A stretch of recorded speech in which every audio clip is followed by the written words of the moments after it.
La cérémonie qui nous réunit cet après-midi entre dans le cadre du programme de développement et de valorisation du patrimoine bâti de l'État qui a été initié par la nouvelle société en charge de la gestion et de l'exploitation du patrimoine bâti de l'État.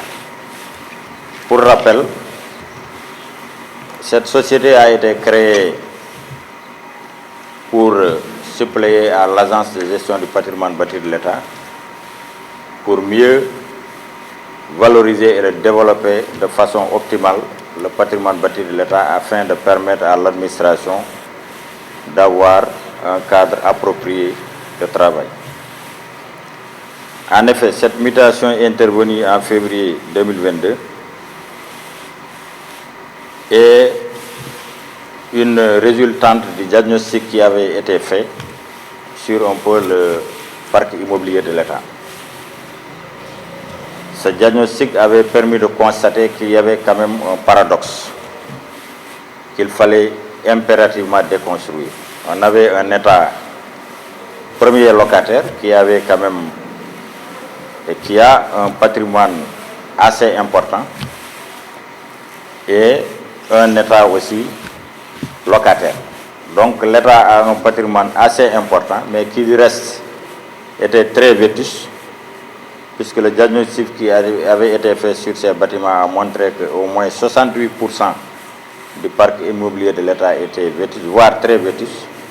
Et donc, pour répondre aux besoins de son administration, l'État était obligé, à travers l'Agence de gestion du patrimoine bâti de l'État, de recourir à la location de bâtiments privés, donc qu'on appelle communément conventionnement. Un effort a été fait pour un peu réduire de façon drastique les charges locatives, qui sont très élevées, puisque jusqu'à l'heure où je vous parle, l'État paye presque annuellement 17 milliards de charges locatives pour loger son administration, et que nonobstant les efforts qui ont été fournis en termes de construction de sphères ministérielles à Diamniadio, et de quelques bâtiments administratifs par d'autres structures privées, la demande en bâtiments à usage de bureaux et en logement reste très forte. Et donc, pour répondre à cette demande, on est obligé de recourir au conventionnement. Voilà pourquoi nous avions proposé à l'autorité, quand même, pour déconstruire ce paradoxe-là, d'opérer une réforme institutionnelle en mettant en place la nouvelle société de gestion et d'exploitation du patrimoine bâti de l'État, SOGEPA SN, pour mieux valoriser, maîtriser d'abord le parc immobilier de l'État, puisque maintenant l'État va opérer un transfert d'actifs à cette nouvelle société qui pourra avoir les coudées franches pour mobiliser les financements nécessaires pour développer ce programme-là. À cet effet, nous avons conçu un ambitieux programme, monsieur le gouverneur de la région, qui permettra de couvrir l'étendue du territoire national. C'est un programme pluriannuel d'un montant de 605 milliards qui consiste en la construction de sphères administratives au niveau des régions, donc pour les gouvernances et ses services, au niveau des départements et au niveau des arrondissements, et parallèlement aussi construire des logements pour les fonctionnaires et d'avoir d'autres infrastructures connexes qui permettent quand même à l'administration d'avoir un environnement propice qui va la rendre beaucoup plus performante dans le cadre de l'exercice de ses missions. Ce programme a été soumis à l'appréciation de la plus haute autorité. Je pense qu'aujourd'hui, vous avez suivi les débats au niveau du Conseil présidentiel qui s'est tenu à Sédhiou. Cette question est revenue de façon assez récurrente. Donc, en prélude au lancement de cet ambitieux programme, nous avons jugé utile quand même de construire des bâtiments administratifs, dont celui que nous venons de réceptionner cet après-midi, qui va contribuer un peu à la modernisation du patrimoine bâti de l'État, mais aussi. Il me plaît, au nom de l'ensemble de l'administration de la région de Matam, de présider cette cérémonie de remise de clés du nouveau bâtiment administratif mis à la disposition donc de l'administration sénégalaise servant ici dans la région de Matam.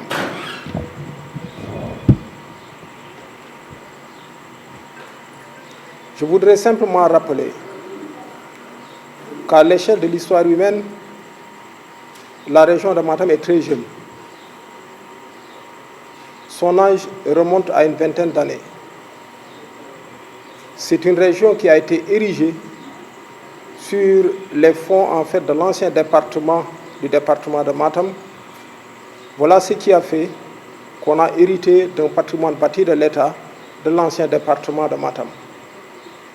C'est un patrimoine bâti qui n'est pas si important que ça et qui n'a pas pu couvrir les nouveaux besoins de logement, mais également de bureaux de l'administration au niveau de la région de Matam.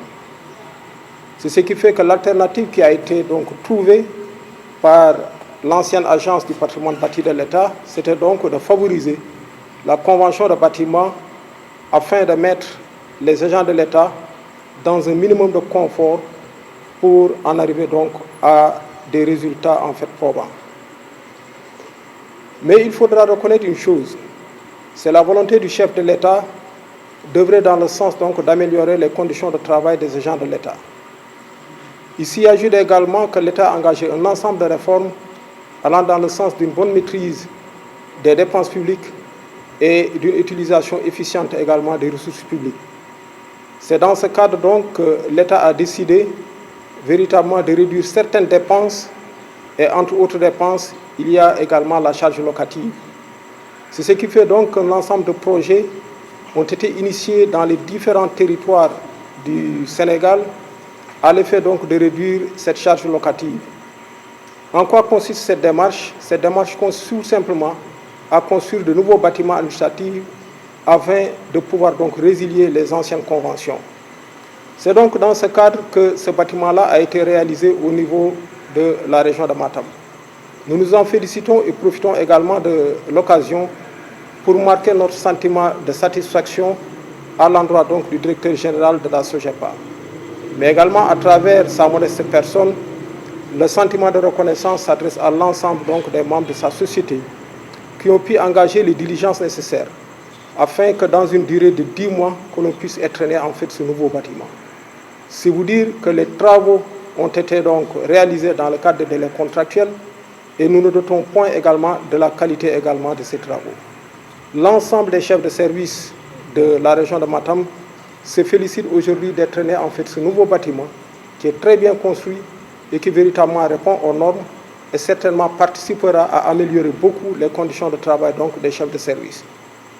J'ai l'habitude de dire que si on est un bon agent de l'État, on n'attend pas d'être mis dans des conditions optimales de réussite pour pouvoir en arriver à des résultats probants.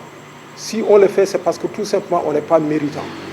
Mais aujourd'hui, les chefs de service qui évoluent sous mon autorité ont montré tout simplement que le peu mis à leur disposition, c'est ce peu-là, en fait, qui leur suffit pour pouvoir véritablement en arriver à des résultats probants. Et si aujourd'hui on décide de mettre en fait ce bâtiment neuf, ce bâtiment beau et ce bâtiment répondant aux normes entre les mains donc des chefs de services régionaux, je ne doute point, monsieur le directeur général, de sa bonne utilisation, mais également de son entretien parfait, parce que ceux-là qui évoluent sous mon autorité ont toujours fait preuve donc d'un sens élevé de l'État, d'un sens élevé de la chose publique, d'un sens élevé également des responsabilités qui sont en fait les siennes. Voilà pourquoi je vous dirais tout simplement, monsieur le directeur général, merci. Et je ne doute point également, ce n'est que le début en fait d'un long processus qui véritablement conduira également à la réalisation d'autres nouveaux bâtiments au niveau donc de la région de Matam. Soyez assurés en tout cas et soyez notre interprète auprès donc de vos supérieurs. Dites-leur tout simplement que toute la communauté des acteurs donc de la région de Matam marque sa satisfaction et sa reconnaissance relativement donc à cette démarche du chef de l'État. Une fois de plus encore, merci et merci encore.